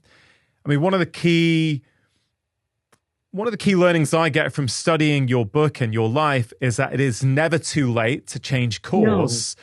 But for that person who is struggling and thinks, well, that's all very well if you have parents who allow you to speak your truth and find your purpose, but I didn't have that. I don't have it now. I don't like my job. I don't like my life. How can they use this idea of yours that you are here for a reason to help them improve their own life? Well,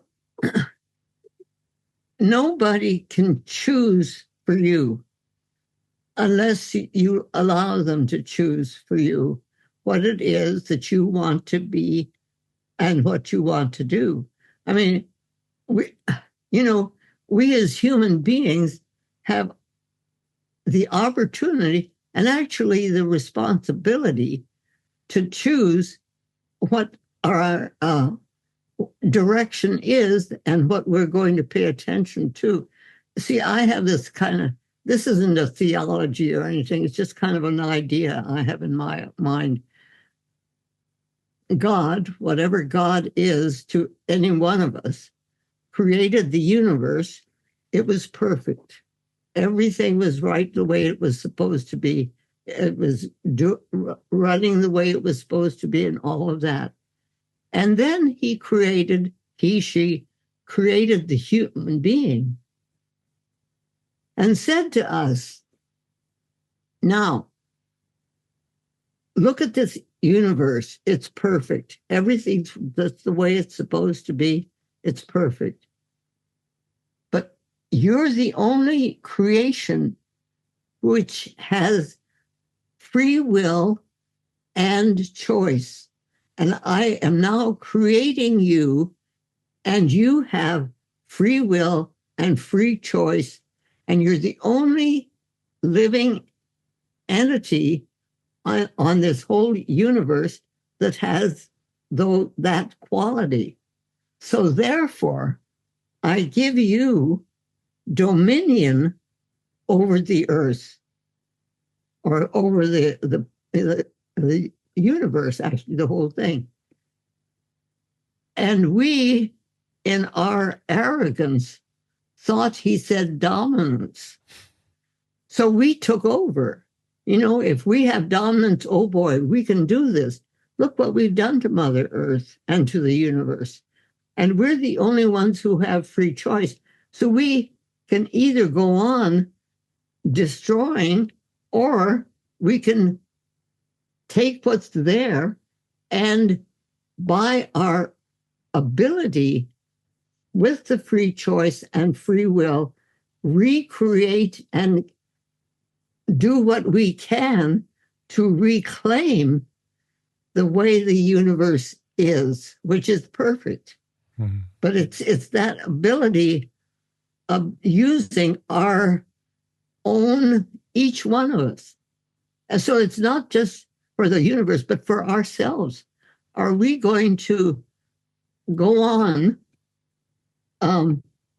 making it as bad and worse and so on, because we have the idea that we have dominance over the earth? Then we're mistaken, and we need to relook at who we are as human beings and take over the responsibility that we have, reclaim that, and do something for Mother Earth. Yeah. To try, and there are a lot of people who are doing a lot of work. So I'm not criticizing what we're doing, but we can start fixing things that were damaged, that we didn't know any better. Yeah. I mean, there's this idea, isn't there, that you talk about a lot, you write about a lot, that we have choice. We have choice at where we direct our life energy. And I think that's what you're speaking to a little bit there, that all of us have a little bit of choice, at least, where we direct our life energy. Now, where this gets complicated, I think, or where I think these days the whole idea of purpose can sometimes get confusing for people, is that they may think, okay, well, I loved art when I was a child, but my parents said, you can't be an artist. You have to get a real job and do art on the side, for example, right? Yeah. Now, you could argue that their parents were wrong by not allowing their children to pursue art. Or you could flip it and go, well, maybe their parents were right. Maybe the job that they do now allows them to feed their family, feed their children, and they can pursue art on the side.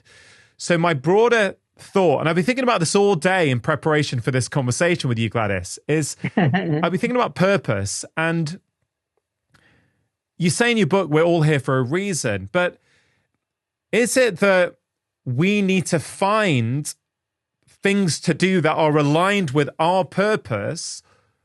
Or is it not that we need to find purpose in everything that we do? I think it's both. I think it's more productive to find purpose in everything that we do. If we're in a situation where we had to do a certain thing, find out the best way in which we can do that and allow that to come into our purpose. In other words, we take what's coming towards us, and well, sort of like my story about the going into the grocery store and or not. You know, if we have something that we can take either to go and correct the issue or see how it lines up with what we are doing within our purpose, because that would have taken me, if I'd gone in to try and correct it and try and find the family and so on, it would have taken me clear off of my purpose for that day. And so it's a matter of choice. And if we can find something that allows the thing that we've done that was not certainly not the good thing to do, but if we can find a way in taking that and allow it to align itself with where it is that we're in the process of doing, which is our purpose, then we keep going. Yeah, it makes me think that maybe our purpose is less about the things that we do, but more about the attitude we bring to those things. Absolutely. Because that's what life and love are. Because, you know, the 5 L's that I said, they help me to sort of put a kind of a foundation on how to use the purpose and so on. Oh, I'd love to hear them. Please share those 5 L's. The first 2 are life and love. The first 2 have to go together. Life and love are like a pregnant mother. When we're pregnant, everything we eat, the baby eats. Everything we think, the baby thinks. So throughout that pregnancy, we are one unit, the mother and the baby that growing within her. So we're manifesting this whole process as a woman and the baby. But the moment the baby is born and takes his first breath, he becomes a separate unit. So life and love have to grow together.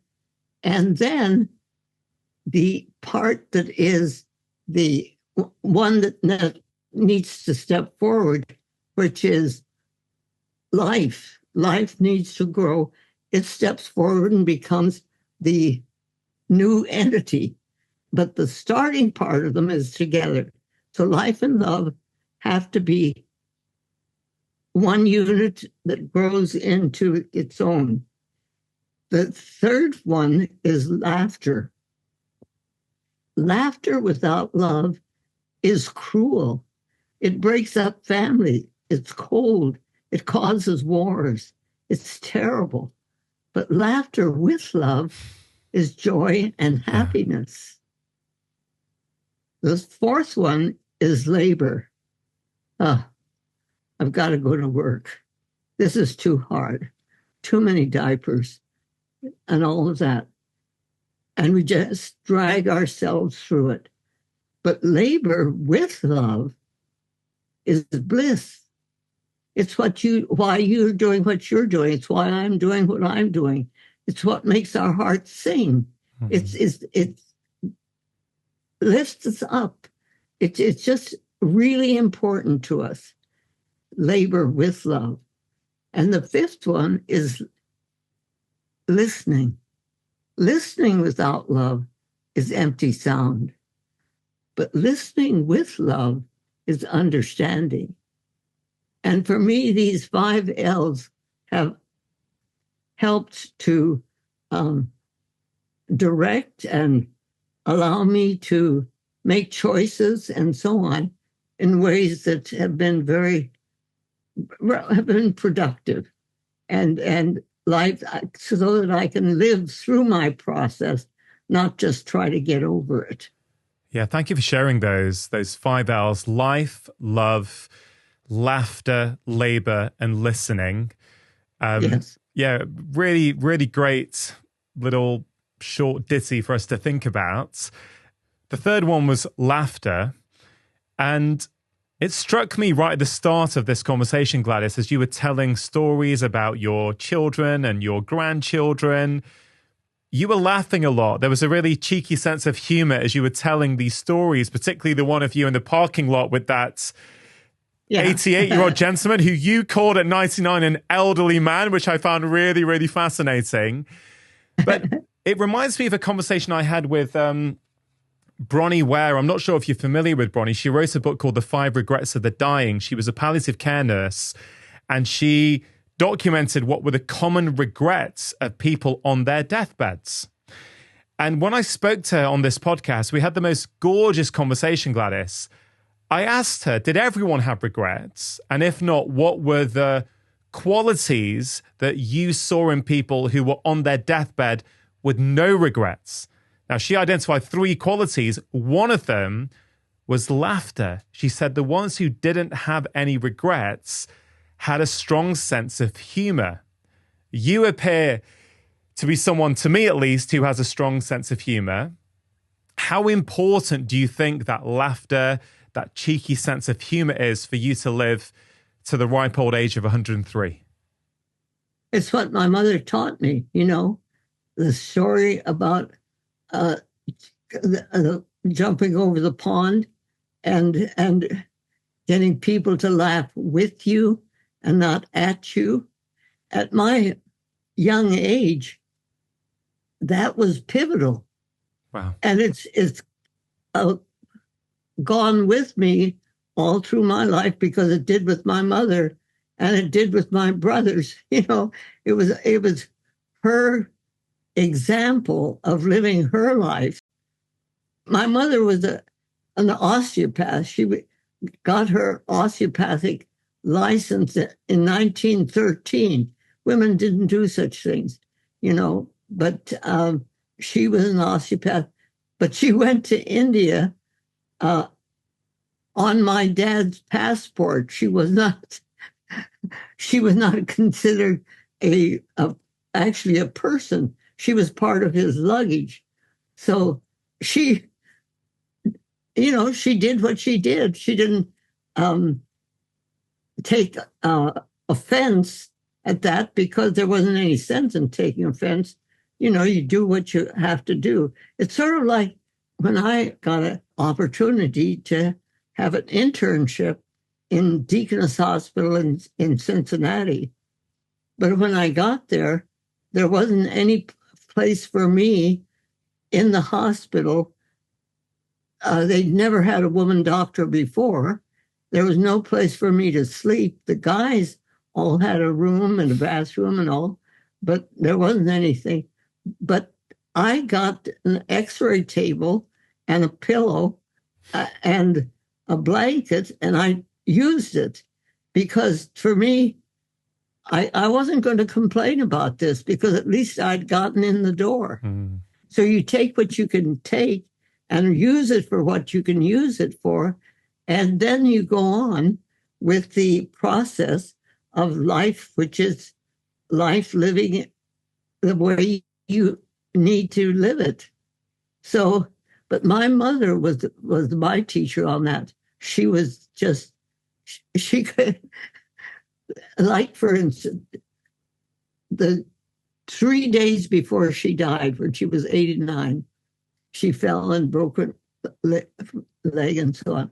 She and my dad and I were sitting out on our back porch, and she looks at a plant in the garden, and she says to my dad, "Look at that petunia plant. It must have 400 blossoms on it." And my dad said, "Oh, Beth doesn't have more than 40. She says, "What's another zero?" It's the ability to take things that come your way and just tuck a little bit of humor into it, and it changes everything. There were plenty of patients whom I struggled to like. And I'm sure the same was true of my parents with the patients they treated. But if I can't love someone, I consider it my problem, not the other person's. So I'd find a way to love them anyway. So what's the difference then between liking a patient and loving a patient? And why is loving that patient so important? Well, because love is we have to live and love, or we don't understand. If a child has not experienced love in their home, it's very difficult for them to understand love in the outer world. And a lot of times, the person who is not likable is a person who has not been loved enough that they can really experience the process of loving. And so it's that kind of a understanding. If you reach to a person who is really an ugly person in the way they act, just try not to get entangled with the ugliness of it, and see if you can find something that is at least acceptable in that person, and work with it if you're going to have to work with them. Otherwise, you bless them and let them go on about their work and doing what they need to do, because each day is each person's life choice and how they're going to go. And so if I can accept them to be who they are and just respond to who I can see in them, maybe I'll be able to reach to them in a way that they'll be able to respond in a more loving way, but maybe they won't. Why is that important, though? Why couldn't you just see a patient and go, you know what? I don't really like the way this patient is behaving. I don't like what they seem to stand for, but I'm going to be professional and do my job as a doctor. Why is it important that you do find part of your being that can love that patient if you're going to truly help them? Because maybe that person never had somebody to love them. And maybe it's like when I was in active practice, I hugged everybody that came through my door. I big husky men and little tiny children. For me, it was important to actually make that kind of contact. And so people knew I was doing that. It was something that I wanted to do, and I made the contact, and that's the way it was. So, and everybody can't do that. I'm not saying that's what every doctor should do. It's just that I happen to be a mother figure to a lot of people, and it was acceptable. So I didn't always do that. It was after I don't know when I started doing it. Anyway. Yeah. It's interesting you say that, of course, that patient who is displaying behaviors that you perhaps aren't a huge fan of, it's the compassionate approach, isn't it? To say, well, maybe that person has never experienced love. They've never had it from their parents. So, of course, they're going to come from a place of fear and maybe be attacking people and doing stuff because they never had that. So I guess the follow-up to that is, how important is self-love, the ability to love and be compassionate to ourselves? It's essential. We need to recognize that we're as vulnerable as everybody else on the planet, and there are things that can hurt our feelings, And we can take those in and let them injure us, or we can do like my mother did and do a kuchparwani. A kuchparwani is it doesn't matter. You take, somebody says something nasty or does something, you can take it in and say, oh, that hurts me, in which case it does. It hurts you. Or you can let it hit your palm of your hand and just let that drop down and say, it doesn't matter. It's not worth spending a lot of energy on.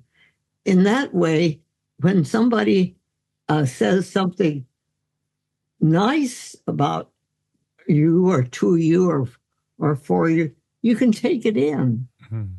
But if you don't have to take in everything that is said or done or created or even done in the politics of your life and suffer from it. You can just let it go. Why do you think, Gladys, that so many people these days are struggling with their mental health? Oh, because it's very confusing. It's hard for people to know what is a healthy thing to do or what isn't. That's why I think it's really important for those of us who understand some of these secrets of life to share them with each other. If we've learned something, we need to share it. And women particularly, when we learn things, we need to share them. That's why I went to Afghanistan to help the women. When I was 86, I went there. They were the death rate in maternity was higher in Afghanistan than any place in the world. And my brother was working with future generations, and they weren't able to even get in to do anything about that. And because the men wouldn't let any man talk to their wives or talk to the women. So there was no way of finding out what was going on. So when I had the opportunity, my brother Carl gave me the opportunity to spend time with these women, and I was able to do it. And those 32 women took what they learned back to their homes and taught other women, and the maternal death rate improved within months. So that it was something that these 32 women were able to take back to their communities and teach their people, and things change. And if they don't share them, what are they going to do with them? So it's my hope is that when you learn something that's a healing process and a loving process for others, you'll share it with others any way that you can. If you ever, Gladys, feel that you're having a bad day, what do you do? Well, I guess I identify it and figure out what I can do to correct it or live through it. But anyway, it's something that I will not dwell upon. If I had indigestion all night and woke up with not feeling good, I better do something about that and get over it. But the same thing with whatever it is that's causing me to think that life isn't quite where it should be right now. Then I'll do something to try and understand why. And if any way I can put some humor into it, I will. Yeah. I'm interested, Gladys, personally, but also professionally as a doctor. What are some of your favorite health promoting practices? I don't know, things like exercise, meditation, journaling, gratitude, whatever it might be. Like in your own life, are there things that you have found to be really helpful? And also, what are the things that you've found to be helpful with your patients over the years? Well, I think a diet is important. I think it's important to understand the kind of diet that you can have where you are. I can't tell people what they should eat. Yeah. I don't know where they are, where they live. I don't know what the food's like there. But, you can understand foods that are healthy and support your health. And if you eat those foods as fresh as possible and as, clean as possible and all of that, we have really great food available to us in all sorts of ways. If that's what we're looking for, we'll find it and do that. And then make sure you have plenty of water, get the exercise that you need. I try to use my walker and walk around here all that I can, and it keeps my body moving and active. And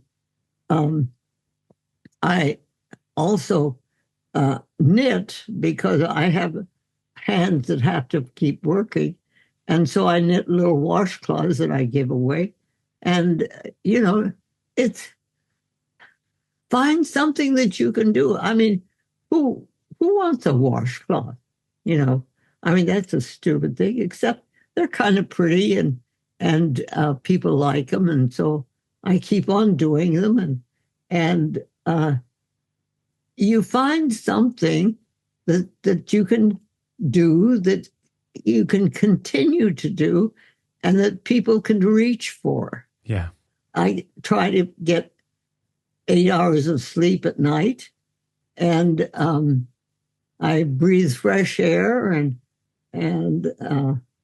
I'm not going anyplace in these days because, first place, I'm a liability. I trip over things and then I fall and break something, and that's not good. So it's, but I can see with the Zoom stuff, I can see things and do things, Yeah. So you find something that you can do, that isn't a jeopardy to your body. I'm not allowed, my kids won't let me ride my tricycle anymore because the last time my tricycle threw me and I broke 3 ribs. So, but they're all healed now. So I love how you said that. Your tricycle threw you. The tricycle did it. Well, I turned a corner with the tricycle, and it was like a bucky horse. Just threw me over onto my side. And is that the tricycle you got for your 102nd birthday? Yeah. That one. It's out on my porch, and its name is Bluebell, and it knows that it was a bad bluebell because it threw me. Oh, it's an amazing vision that I've seen it online, that you got that red tricycle for your 102nd birthday. And I think it says a lot about you and your character and the playfulness and the humor within you and that sort of can-do attitudes. You mentioned earlier that you are legally blind. I know when we spoke a year ago, you said something very powerful, that you may be losing your eyesight, but there's nothing wrong with your insight. Right. Which I thought was absolutely such a beautiful way of looking at it. From what I understand, your vision has continued to decline. What has that taught you? One of the key senses that we attach a lot of value to is our vision. You've lost a lot of your vision. What has the process of losing it taught you about a good life? Well, I can listen to audiobooks now. I would never have listened to an audiobook when I could read it. But when I can't read, I can listen to an audiobook. And so there are ways to compensate and fix it for ourselves any way that we can. And then, of course, I have this wonderful son of mine who helps me with all things that I can't read and write. And we kind of like each other, you know. So I don't think he objects to doing the things that he's here to do with me. It's because it's something that has to be done, and we love each other and work together. So, do you still have a daily step goal? I think in the past you said you tried to get 3,800 steps a day. Has that now changed, or are you still tracking that? It's not as much. It's more like 1,000 steps. But you're still moving, right? And that secret, of course, your second secret in your book is that all life needs to move. Yes. Yes, I've got this walker. His name is Skywalker. And he and I travel all around this property. And, you know, it's a good thing. Are there days where you don't feel like moving, but you push through anyway? Oh, yeah. And some days I don't move. Some days it's just too hard.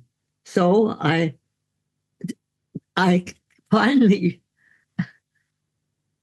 was able to understand that to take a rest is doing something. Because, you know, I used to think of, if I had to take a rest, I was wasting time. But then I realized while I was working with patients that if I told a patient to go home and take a rest, that was telling them to do something, not to not do something. And so I figured, well, I guess I better listen to what I'm saying. So if I'm saying to myself, you need to take a rest, I take a rest. Yeah. Gladys, I think what you're doing is absolutely incredible. You, at the age of 100, started to write this book, which I think is inspiring for all of us. It's inspiring for anyone who thinks that life has passed them by and that it's too late now to make a change. You have shown that repeatedly in this conversation, in our first conversation together. And you're also living what you preach. You said to me that it's important that if we have learnt the secrets to a good life, it's on us. It's our obligation to share that with the world around us. And you are doing that beautifully with all the interviews you're giving and with the book that you've written. Right at the end now of our conversation, Gladys, I wanted to ask you this. When you are no longer here in this world, what is the most important message or idea that you would like to leave behind? That love is the great healer. And that everything that I have loved and touched, that loving thought and feeling and essence goes with it. So it's a matter of understanding that when something has been created and is a living thing, it needs to be loved. We're looking for how we can reach with love to touch other living things, and even the inanimate things need to be touched with love. I mean, I love all the stuff that's in my house here, and you know, it's still something that is carrying a message in its own form that other people can understand. If you enjoyed this video, I think you're also really going to enjoy this one. In this video, I'm going to share with you 5 small daily habits that have worked for me, that have worked for my patients, and are going to make you feel incredible if you can give them a go for the next 30 days.